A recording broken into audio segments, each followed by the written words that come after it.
Okay,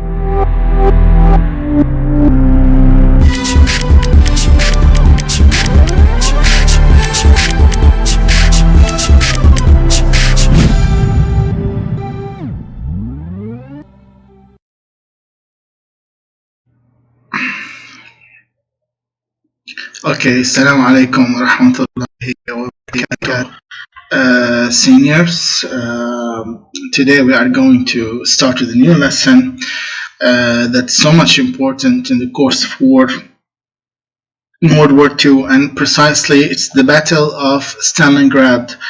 We're going to go into different phases, basically three important phases that started in 1942. August, Operation Blue. The second operation in the same year, November 1942, where the winter was approaching, called Operation Uranus. And the third operation was in December in the same year also, last month of the year, called Operation Winter. Of course, after this, we're going to talk about the German defeat that happened in 1943 and a little bit about the battle and its importance and all that important information about it. Now, let's look a little bit about the whole map in Europe at that time. You know, the Germans were able to control at that time most of Europe. They were able to control basically areas in Eastern Europe. Precisely, they were able to control Latvia, Estonia, Lithuania. Also, they were able to control Eastern Poland,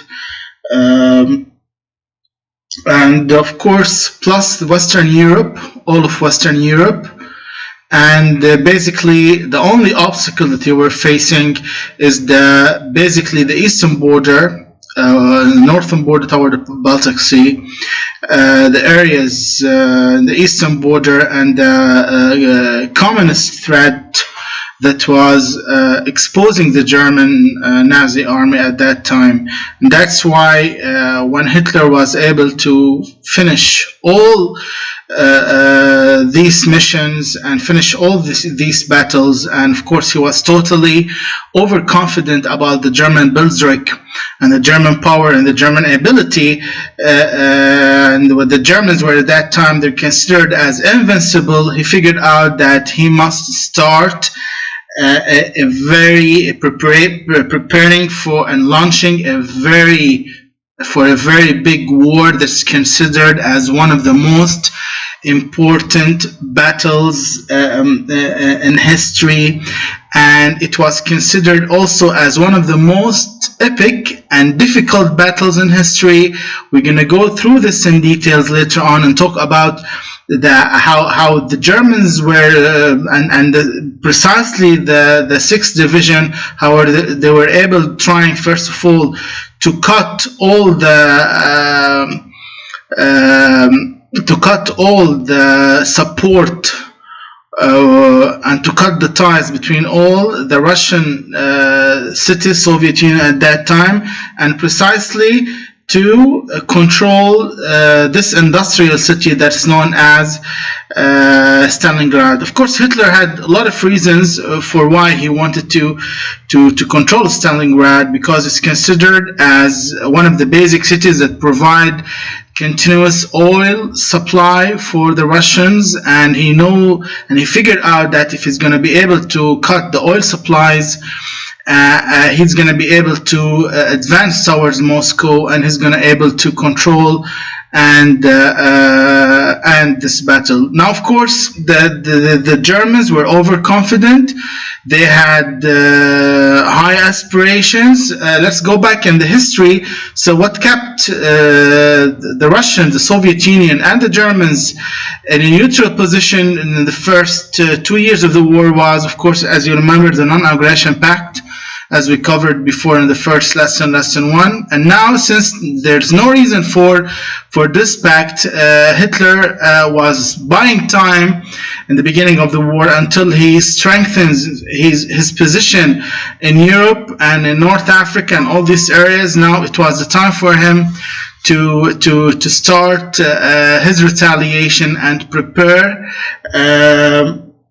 more than 270,000 German soldiers, about 30,000 artillery pieces, 500 tanks, and about an estimation of about 600 aircrafts, and in order to start this battle from the beginning.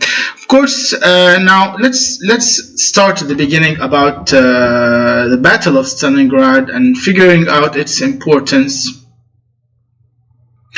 The Battle of Stalingrad. Of course, so we have 3 questions: where, when, and who. July, September 1942, February 1943, Stalingrad, of course, the city of Stalingrad. Of course, after the war, it's going to be smashed to the ground and totally destroyed. Of course, we have Adolf Hitler. Of course, he wanted to capture Stalingrad. Why? As I said, it's a major industrial city. By doing so, some historians said because he got a big grudge towards Stalin and because the city was named by his name. No, but let's be more rational. Basically, Stalingrad was considered as the basic oil supply for the Russians, and especially that the Germans were, as you know, indulged in a very long war. They needed continuous oil supplementation for their machines and artilleries, and that's why controlling Stalingrad, as I said before on the map, is going to be so much important for him to control the course of the war. After that, is going to be able to cut the oil supplies to the Russians and to advance towards Moscow and control the Red Army and to humiliate the Russians. Of course, Hitler, of course, there's some mistakes done by Hitler. We can't deny later on in the war his overconfidence, his insistence, although he was advised by many generals at that time. But he was indecisive, as we said here, especially when winter approached, and the 6th Division was surrounded by the Red Army from all directions.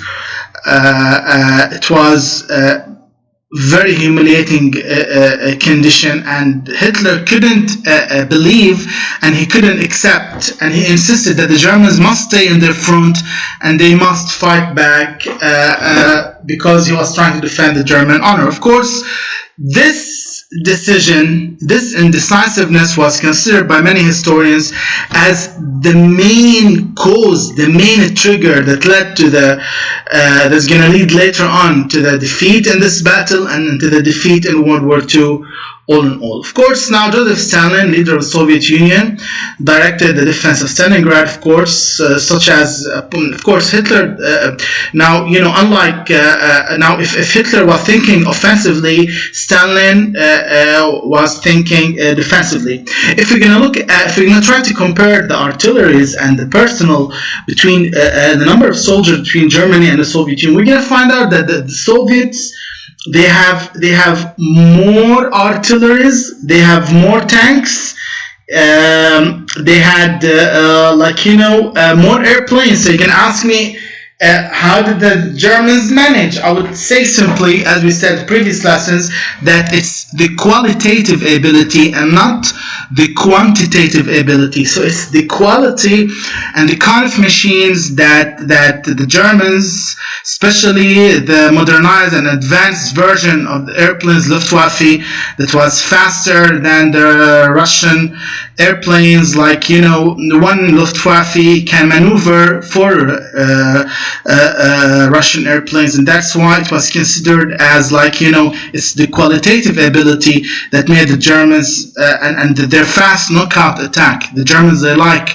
the strategy of the fast knockout. They started in World War I, and they carried it, and they carried this. After that, they would make swift blow attack. They used the element of surprise. They used the element of speed, since they can fastly mobilize their armies, so they can attack after that. So that's why we're going to make a difference. We're going to talk about these elements after that. So such as appointing generals, ordering civilians to remain standing, to provide motivation for the soldiers. So Stalin asked, he basically asked the people of Stalingrad to stay, and he refused retreat. Of course, as we know before in the previous lesson, that the Russians used the strategy, the scorched earth policy. What does it mean by scorched earth policy? Which is like you burn and destroy all the supplies and the crops, so when the other soldiers will come, they will find no water, they will find no food, they will find no supplements, no oil to refuel their machines, and all of this was known as the scorched earth policy. Unlike Stalingrad here, Stalin asked the people and asked his soldiers at that time in Stalingrad to fortify well, to dig trenches and underground shelters and get ready to drain and to weaken the Germans. Now, of course, Hitler was very smart, because Stalin was very smart, because Stalin, just like all the Russians, Stalin knows very well that the element of time is by his side, and since winter is approaching, things will change eventually. Of course, no one predicted this because Hitler was overconfident about the course of the war, everything is going to do. So here we have General Friedrich Paulus. He's the leader of the Sixth Army, the one who remained in charge during the whole battle. He was, as many historians said, he was sacrificed in the battle. He was so much committed to Hitler's order, although the condition of the 6th Division, German 6th Division, was in terrible condition, especially after the arrival of winter, and after the Orange operation, the Russians and the Soviet troops were circling, and they were surrounding the German troops and draining them and killing them. He refused, and he kept on defending his position. Of course, now we have General Zhukov. Many historians consider that he's the reason for the success in this battle. He's an important Soviet general who was the key to the Allied victory. Of course, he's said to be the best Soviet general in World War II, placed in charge of the Red troops in Battle of Stalingrad by Stalin. Of course, everybody said that he saved Moscow. So let's go to the course of the incidents. Spring 1942. Of course, when the Germans started their battle in the Soviet Union, they started in August, in summer. They were thinking and they were planning that their operation won't last more than maximum 45 days. As we know that they can fastly mobilize their artilleries, and they would use the element of surprise. They would cripple the Russians, and it would be like an easy task. However, Hitler was mistaken. His calculations were mistaken, and that's why he's supposed to finish in September, but he was forced to stay. Instead of acting offensively, his troops were acting now defensively, especially in November in Operation Uranus, and especially precisely in December, Operation Winter, that where the Germans tried to counterattack the Soviet surrounding forces, but he failed. So the Germans have waited out the winter, ignoring Moscow in favor of the plentiful Caucasus oil fields, and lay siege to Stalingrad. Hitler reorganizes the troops, partitioned them respectively, of course. Now, why do we make comparison between Napoleon and Adolf Hitler, always, even in literature, even whenever we go to history. No, Napoleon Bonaparte, the great leader who terrified Europe for about, like, for about a decade, he controlled all of Europe. He faced his first defeat in Russia. He wasn't able to reach Moscow and he was defeated. Of course, Hitler seemed to read history very well. However, he tried to make a different strategy just so he wouldn't facing the same consequences that Napoleon Bonaparte faced. But however, also Hitler will later eventually face the same incidents, the same kind of defeat, just like Napoleon Bonaparte. We're going to talk about this after that. Of course, now we have Vasily Choykov managed to combat the Bolshevik using what called the hugging the Germans, which means, like, instead of running and doing the scorched earth policy, this is what the Russians use it in all territories. Only Stalingrad, we're going to stay where we are, we're going to keep close to them, and so we can drain them, fine, and we can, like, use the snipers, using bombs, attack and hide. This is called the hugging policy, hugging the Germans. Of course, the Russian troops used the scorched earth policy to practice retreating. However, in Stalingrad, they remained. Why it's important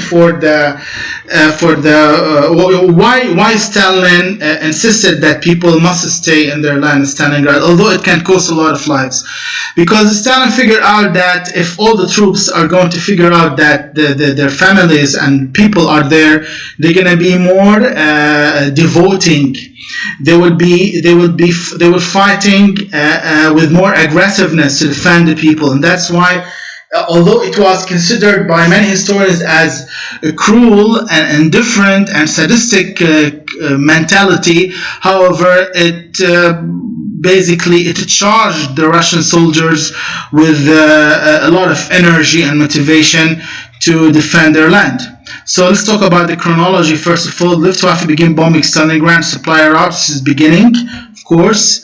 This is the first attack. Now it's September 42. General von Puls, and he's the leader of the 6th Division and Wehrmacht, reached the outskirts of Stalingrad, fighting Red Army massed there. Of course, we have Operation Uranus, which was in November 1942. General Zhukov, the one we talked about, and the Red Army, they would begin the counter-offensive to encircle the 6th Army. This is later complete in 4 days, leaving 250 Axis soldiers. Why? Because why didn't they say only German soldiers? Because there were German and some Italian soldiers and some Romanian soldiers.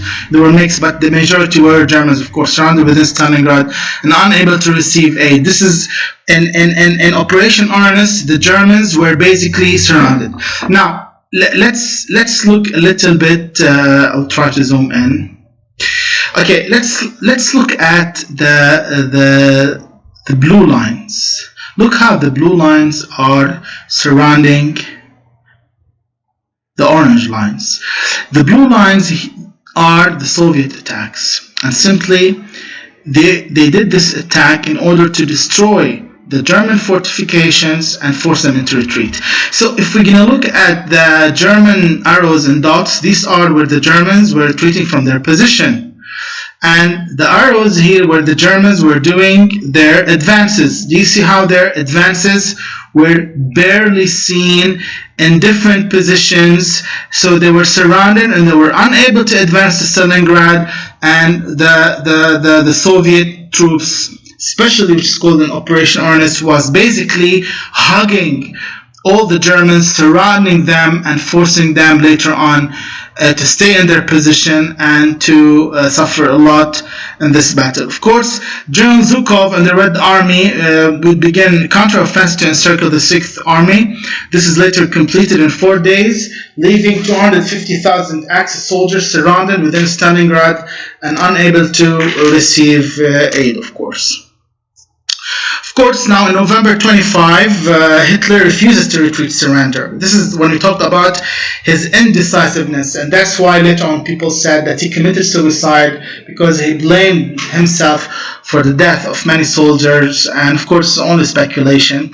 Convinced by Reichstag President Hermann Göring that the Luftwaffe could airdrop supplies to the encircled, he asked the 6th Division and the rest of the German troops to stay so the German Luftwaffe would bring more supplies. However, it was so difficult because if you're going to look at it's November and winter was, the blizzards were increasing and the frostbites were increasing, the temperature was dropping below 30-40 degrees. That's why it was so difficult to advance and to do all that stuff. Now, Operation Winter Storm is considered like, it's one of the toughest situations that the Germans faced ever. It was where we're talking about almost like 150,000 casualties. Many German bodies were buried. Artilleries were buried under snow. It was like a frozen wilderness, and the Germans were helpless in this condition, surrounded by Hitler's stubbornness and their inability to advance, and the surrounding Soviet armies ordered and led by General Zhukov. Of course, we have January 31, 1943. We have General von Paulus and his severely decimated troops. They were surrendering. This is General Paulus. They were surrendering. Troops surrender, of course. The Battle of Stalingrad ends with Soviet victory. Of course, so what came after? Moral on both sides affected. Of course, we have the defeat happened in February 1943, the army surrender. So what happened here? Allies, especially the Russians, were bolstered. Joseph Goebbels, the Nazi minister of propaganda, tried to cover up this disaster as much as because it would affect the Germans' mentality. As we said before, that the Germans was considered as invincible, but now they are not. And by the way, after this defeat, the Germans' mentality was affected. Their superiority and their Nazi concept of perfection was demented, was affected. They are not thinking about themselves as perfect soldiers. The idea of the perfect German soldier was mentioned. All of them, they were simply unable to advance. We see the story of the city with its back to the Volga River. The Volga River, this is where Stalingrad was located. Of course, it was the cross line where most of the German troops faced their defeat. Of course, this minister tried to cover the disaster, but of course he couldn't for so long. Soviet victory in Stalingrad was turning point in battle. Let's talk a little bit about Stalingrad. Of course, really in history, if they are going to write about what happened, they're going to talk about the bravery, the stamina, the ability to devote yourself for one cause, to save your land. This was what about the Russians until today. A lot of songs, a lot of poems were written about Stalingrad, and because this battle precisely changed the course of the war and directly led to the defeat of the Germans in World War II. Because if Hitler managed to cut to the oil supplies and to advance into Moscow, the Russians would defeat, and mainly Hitler would be in a strong position to support the Japanese after that in their battle and to control Europe. This is how many historians would speak about it. Of course, now the concept of the German invincible ability is gone forever, and here now it's a turning point in the war. Of course, the cause of such victory, the city was almost completely destroyed. 40,000 civilians killed. Bombing, Axis, which means like German, Romanian, and Italian soldiers, 500,850 casualties. Allies, 750 to 1 million casualties, roughly 7,700. So that's why it's considered as one of the bloodiest battles ever in history. And that's why whenever we're going to talk about the strategy that was used, this is the Volga River. as you see. And this is where the Zhukov army was trying to surround the 6th Division, and they succeeded. This precisely in Operation Oranus. And the Operation Winter, after it comes the surrender and the army surrender and the surrender and humiliation of the German army. Of course, now this is in short about the Battle of Stalingrad, and we go back a little bit to Stalingrad and the German retreat, beginning of the lesson. The German 4th Panzer Army, after being diverted to the south to help Kleist's attack on Rostov late in July 1942, was redirected towards Stalingrad for a fortnight, 14 days. Stalingrad was a large industrial city producing armaments and tractors stretched for 30 miles along the banks of the Volga River. By the end of the August, the 4th Army's northeastward advance against the city was converging with the eastward advance of the 6th Army under General, of course, Frederick Poulos. As we said, he's the one who ordered also the 4th and later on especially the 6th Division with 330,000 soldiers, German Army finest troops. It's considered as one of the finest troops. They were considered as the core, the nucleus of the German army, the ones who were advancing towards Stalingrad. The Red Army, however, put the most determined resistance, yielding ground only very slowly. As we said, they were softly mobilizing. At a high cost, as the 6th Army approached Stalingrad. On August 23, a German spearhead penetrated the city's north suburbs, and Luftwaffe rained incendiary bombs that destroyed most of the city's wooden housing. Of course, yes, Stalingrad was crashed to the ground. However, this couldn't deny the fact that it stood in the face of the German aggressive attack after that. Of course, and I'm gonna stop now here, and I was just introducing the beginning of this lesson. We can talk about other details if hopefully, and basically, if not, this will be the last lecture for this year. Hopefully, everything is going to be fine. Everyone is okay and safe. Stay safe. Stay at home. Thank you very much. This will be the end of our lesson. Assalamu alaikum rahmatullahi wa barakatuh.